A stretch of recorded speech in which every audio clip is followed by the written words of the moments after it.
July 8, 1853. Edo Bay, Japan, presently known as Tokyo Bay. As local fishermen were going about their daily chores on a quiet afternoon, 4 massive black ships appeared on the horizon. Spewing pitch-black smoke, the vessels slowly entered the bay.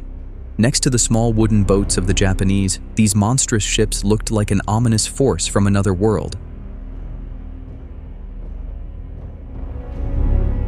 Commanded by Commodore Matthew Perry, these were the black ships of the American Navy.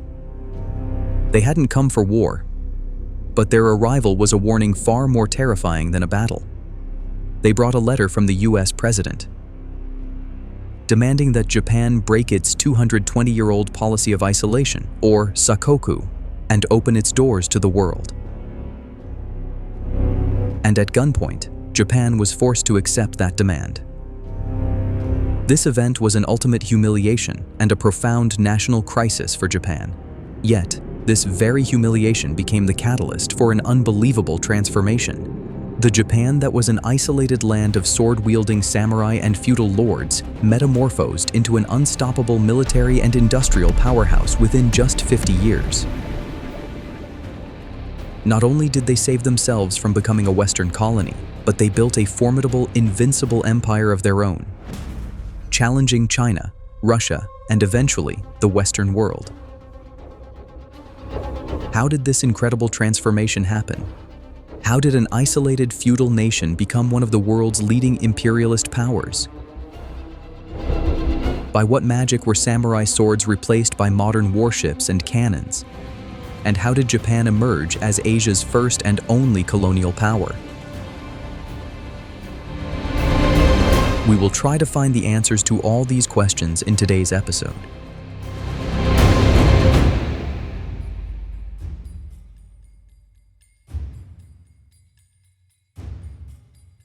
In 1603, a powerful feudal lord or daimyo named Tokugawa Ieyasu ended Japan's long civil war and established the Tokugawa Shogunate. The shogun was the supreme military ruler of the country, while the emperor in Kyoto remained merely a nominal ceremonial head. The Tokugawa shoguns were deeply concerned about the stability of Japan. They perceived 2 major threats to their rule. Internally, the rebellion of powerful daimyos, and externally, the arrival of Europeans, especially Christian missionaries preaching their religion. They feared that Christianity would shift the loyalty of the Japanese from the emperor to the pope, and that European merchants would supply weapons to the daimyos to incite them against the shogun. To counter this threat, the shogunate adopted a strict policy of isolation in the 1630s, known in history as sakoku, or the chained country. Under this policy, leaving the country was strictly forbidden for all Japanese. The punishment for attempting to leave was death. Entry for foreigners, especially Europeans, was almost entirely sealed off.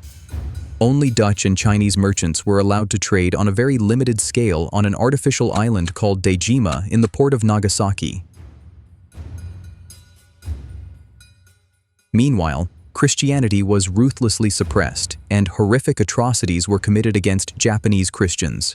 Even the construction of large ocean-going ships was banned, ensuring the Japanese could not communicate with the outside world. This sakoku policy remained in place for nearly 220 years. As a result, Japan was trapped in a sort of time capsule. On one hand, it brought long-term peace and stability to the country and allowed a distinct Japanese culture, such as kabuki theater and ukiyo-e paintings, to flourish. But on the other hand, this isolation kept Japan completely detached from the rest of the world. Especially the Industrial Revolution and scientific advancements happening in Europe. While steam engines, railways, and modern weaponry were being developed in Europe, Japan was still confined to swords, bows, and arrows, and a feudal social system. This Japanese societal structure was also incredibly rigid and heavily stratified. At the top were the shogun and his feudal lords, the daimyos. Below them was the warrior class, the samurai, who were aristocratic but slowly losing their military significance over time. Below them were the farmers, the artisans, and right at the bottom was the merchant class. Even though merchants were growing economically powerful, they remained at the lowest social rung. By the mid-19th century, cracks began to appear in this stable yet stagnant system. Economic crises, frequent famines, and growing discontent among the samurai were rising. Many began questioning the shogun's rule, contemplating a return of power to the emperor. It was exactly during this internal turmoil that Commodore Perry's black ships came knocking at Japan's door, triggering the ultimate explosion in this dormant volcano.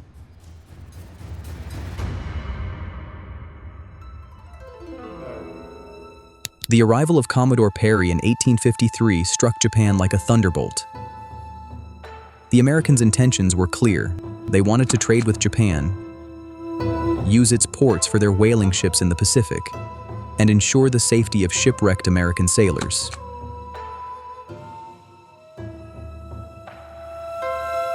Perry's ships were a technological marvel and a source of terror for the Japanese. Powered by steam, these ships could move without wind, and their advanced Peishan's guns were exponentially more powerful than the outdated Japanese cannons stationed on the shores of Edo Bay.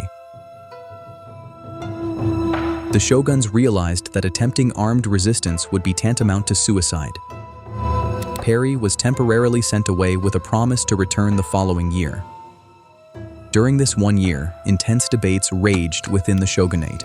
A hardline faction favored the joy or expel the barbarians policy, while a pragmatist group understood that they had no choice but to open the doors.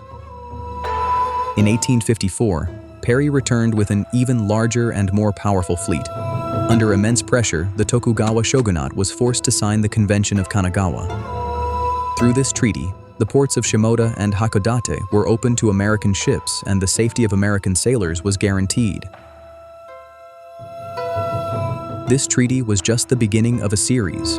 Over the next few years, Japan was forced to sign several more agreements with America, Britain, Russia, France, and Holland, collectively known as the Ansei Treaties. These treaties were highly unequal and humiliating for Japan. According to these agreements, if a foreigner residing in Japan committed a crime, they would not be judged by Japanese law but rather in the consular courts of their own country. This was a naked violation of Japan's sovereignty. Furthermore, Japan lost the power to set its own import tariffs. Western countries gained the right to flood the Japanese market with their goods at extremely low tariffs, severely damaging Japan's local economy. These unequal treaties made the Japanese people realize just how weak their country was and how helpless they were against foreign powers. Public hatred and distrust toward the shogunate, who had failed to protect the nation from foreigners, reached a boiling point. The slogan "Sono Joy," or "Revere the Emperor, Expel the Barbarians," echoed across the country. In particular, two powerful Western feudal domains, Satsuma and Choshu, began to unite against the shogun. They realized that to expel the barbarians, they first had to master the barbarians' technology and tactics. And for that, the shogunate had to fall, paving the way for a new, powerful, centralized government.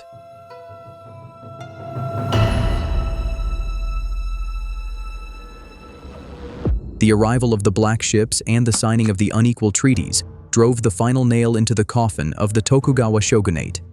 Discontent spread like wildfire against the shogun for failing to protect the country's sovereignty. At the epicenter of this unrest were two powerful Western domains, Choshu and Satsuma. They had never had a good relationship with the Tokugawa clan and saw this crisis as a golden opportunity to seize power. Their rallying cry was, "Revere the Emperor, expel the barbarians." This slogan had two parts. The first, "Revere the Emperor," was a call to overthrow the shogun and bring Japan's symbolic ruler, the emperor, back to the center of state power. The second part, "Expel the barbarians," was a nationalistic call to rid Japan of Western influence. Initially, Choshu and Satsuma separately engaged in armed conflicts with Western powers. In 1863, Choshu attacked foreign ships in the Shimonoseki Strait. In retaliation, Western fleets destroyed their coastal forts. Similarly, following the murder of a British citizen in Satsuma in 1863, the British Royal Navy bombarded the capital, Kagoshima. These defeats were painful, but highly educational. They realized that facing Western military technology with mere swords and samurai tactics was impossible. To expel the barbarians, they had to become as powerful as them first. Shortly after, Choshu and Satsuma set aside their old enmity and formed a secret alliance in 1866. Their new goal was set: first, topple the shogunate, and then build a modern state in the emperor's name, acquiring Western technology and knowledge to strengthen Japan. In November 1867, under pressure from this alliance, the last Tokugawa shogun, Tokugawa Yoshinobu, officially returned his power to the 15-year-old Emperor Mutsuhito, who later became known as Meiji.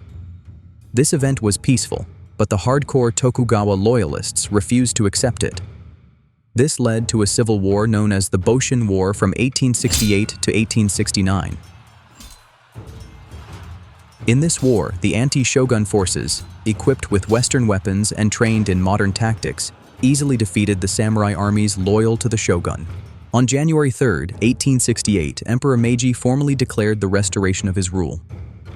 This event is known in history as the Meiji Restoration. It was no ordinary transfer of power, it was a call to revolution. It was led primarily by a group of young, ambitious, and pragmatic samurai from Choshu and Satsuma, who became known as the Meiji oligarchs. Leaders like Iwakura Tomomi, Okubo Toshimichi, and Kido Takayoshi understood that Japan's only path to survival lay in rapid, radical change. Their core motto became Fukoku Kyohei, or enrich the country, strengthen the military. Centered around this single doctrine, Japan underwent an unbelievable transformation over the following decades, almost unprecedented in world history. The Meiji Restoration was the dawn of that transformation, dragging Japan out of the darkness of isolation and onto the stage of the modern world.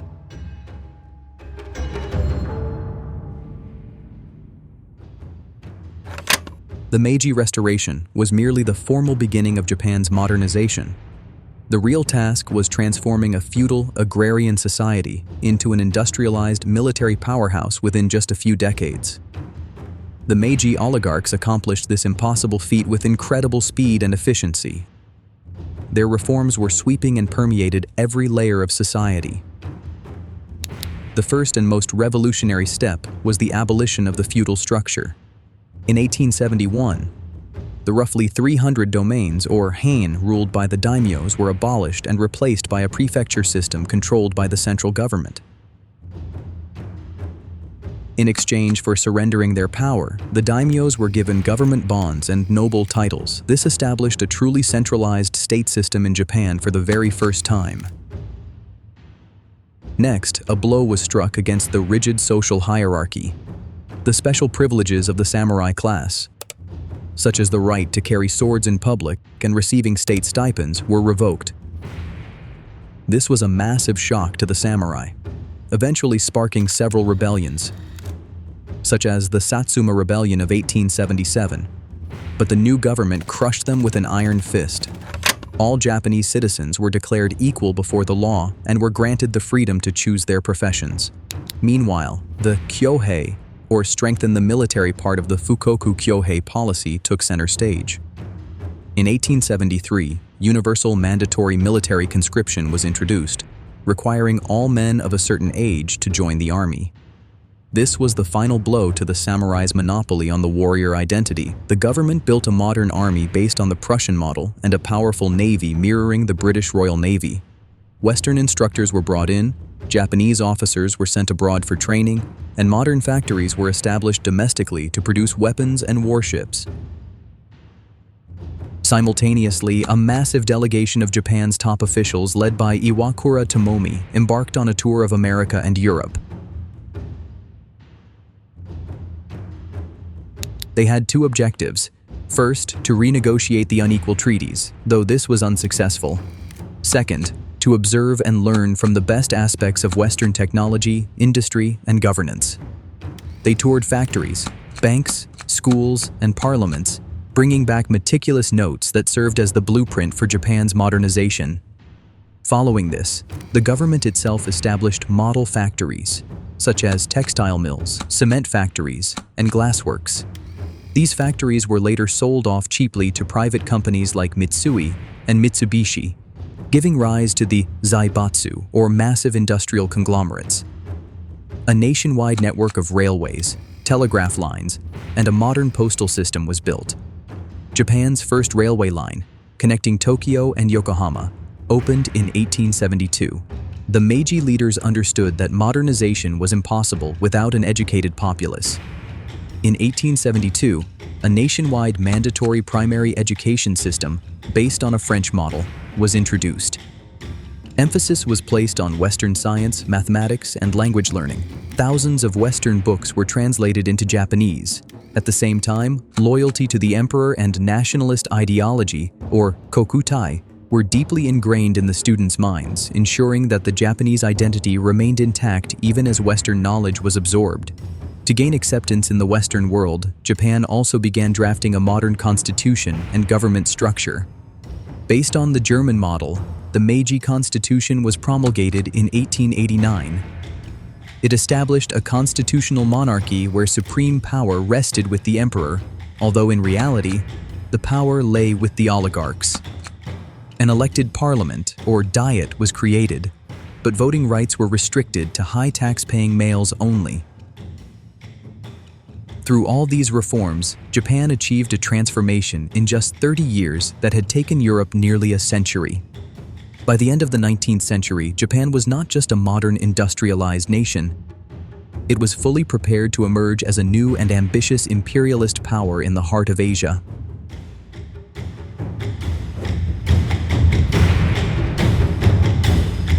Japan was not content to use its newly acquired industrial and military strength solely for self-defense. The Meiji oligarchs had closely observed the models of Western imperialist powers and concluded that to be a great modern nation, one simply had to have colonies and spheres of influence. To them, imperialism was the ultimate guarantee of security against weakness and a symbol of international prestige. The first targets for fulfilling this imperial ambition were neighboring Korea and the vast but decaying China. Korea was historically a tributary or client state of China, but geographically it sat right on Japan's doorstep.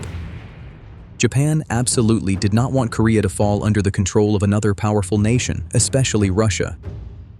In 1894, to suppress an internal crisis known as the Donghak Peasant Rebellion, the Korean government requested troops from China. When China sent troops, Japan also deployed its military under the pretext of a treaty, sending tensions over the control of the Korean peninsula soaring.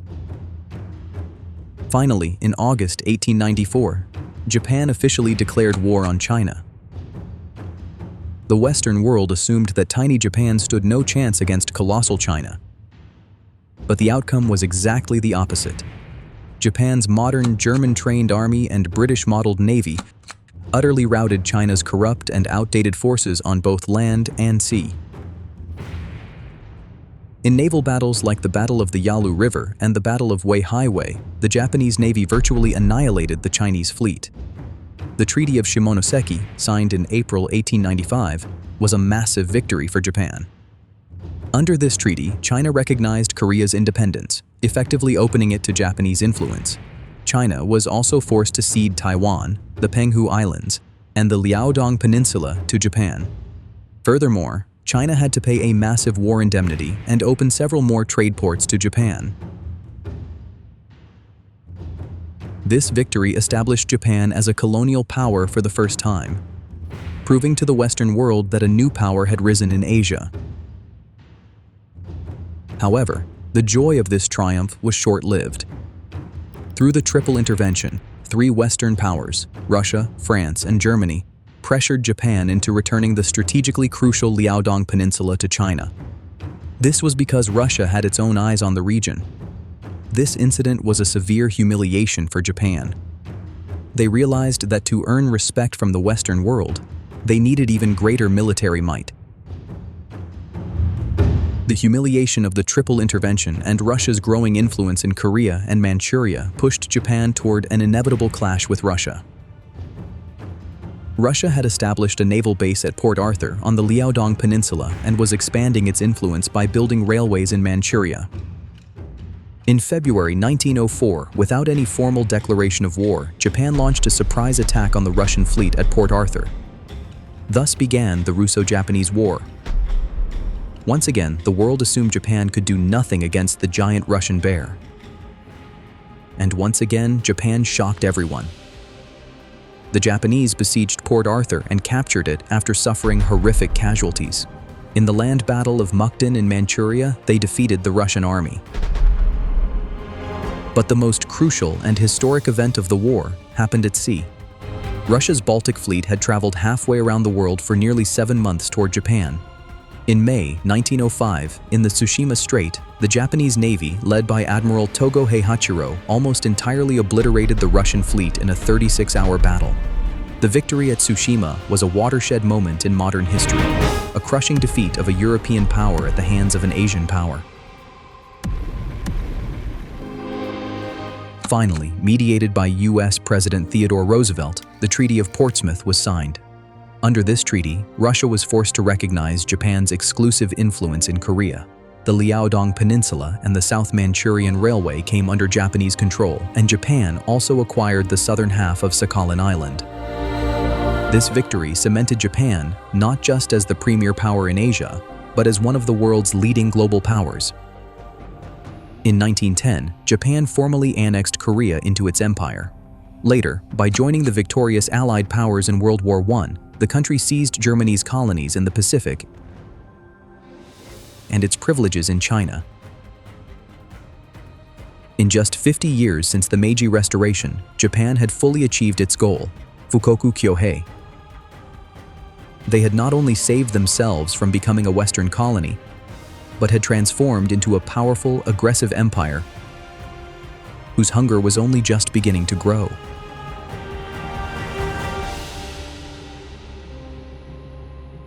The story of the rise of the Japanese Empire is one of the most dramatic and rapid transformations in human history. It is the story of a nation that leaped from the age of swords to the age of warships in the span of just half a century. However, this incredible success also had a very dark side. The imperialism they had embraced to protect themselves turned them into an aggressive and brutal power. Millions of people in Korea, Taiwan, and China became victims of the horrors of Japanese imperialism. The country that was once a victim of Western unequal treaties imposed even harsher and more exploitative systems on its neighbors. In the end, the rise of the Japanese Empire proves a chilling truth. History is rarely sympathetic to the weak. The path Japan chose to survive and control its own destiny was both astonishing and agonizing. A path that deeply shaped the history of the 20th century, the echoes of which still resonate in the politics of East Asia today.